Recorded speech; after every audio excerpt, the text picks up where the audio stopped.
আসসালামু আলাইকুম। আজকে আমরা আলোচনা করব টিস্যু নিয়ে। টিস্যু কাকে বলে, টিস্যু কয় প্রকার সেটা সম্পর্কে জানব।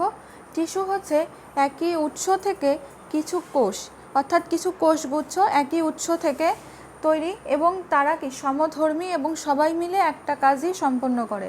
তাহলে টিস্যু কাকে বলে? একই উৎস থেকে তৈরি কিছু কোষ বা কোষগুচ্ছ সমধর্মী, যারা কি সমধর্মী এবং যারা সবাই মিলে একটা কাজই সম্পন্ন করে, তাকে আমরা কি বলি? টিস্যু বলি। ধরেন কোনোটা কাজ করে শোষণের জন্য, কোনোটা কাজ করে পরিপাকের জন্য, এরকম। এবার এই টিস্যুটা কয় ধরনের? দুই ধরনের, ভাজক টিস্যু আর একটা স্থায়ী টিস্যু। ভাজক টিস্যুটা কেমন আর হচ্ছে ভাজক টিস্যুর বৈশিষ্ট্য সম্পর্কে আগে দেখি। ভাজক টিস্যুটা হচ্ছে জীবিত ও ছোট হয়। এই ভাজকটা হচ্ছে বিভাজিত হয়, যার কারণে এই ভাজকটা হচ্ছে জীবিত। যারা জীবিত তারাই তো বিভাজিত হতে পারে, তাহলে জীবিত। আর এই টিস্যুটা আকারে ছোট হয় এবং বিভাজিত হতে পারে। ভাজক টিস্যু বিভাজিত হতে পারে। তারপরে এদের কোষ প্রাচীর সেলুলোজ নির্মিত। কোষ প্রাচীর সেলুলোজ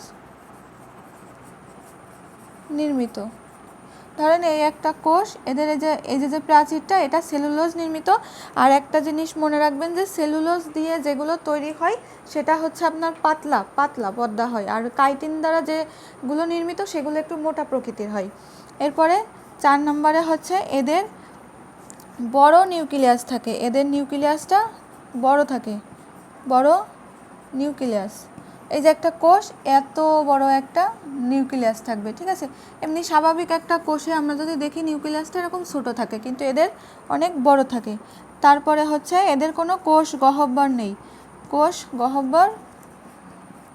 গহ্বর নেই, কারণ এত বড় একটা নিউক্লিয়াস থাকার কারণে এদের কোষ গহ্বর থাকার কোনো জায়গা নেই। তারপরে আসেন হচ্ছে এরা কি করে, এদের মধ্যে কোনো আন্তঃকোষীয় ফাঁক নেই।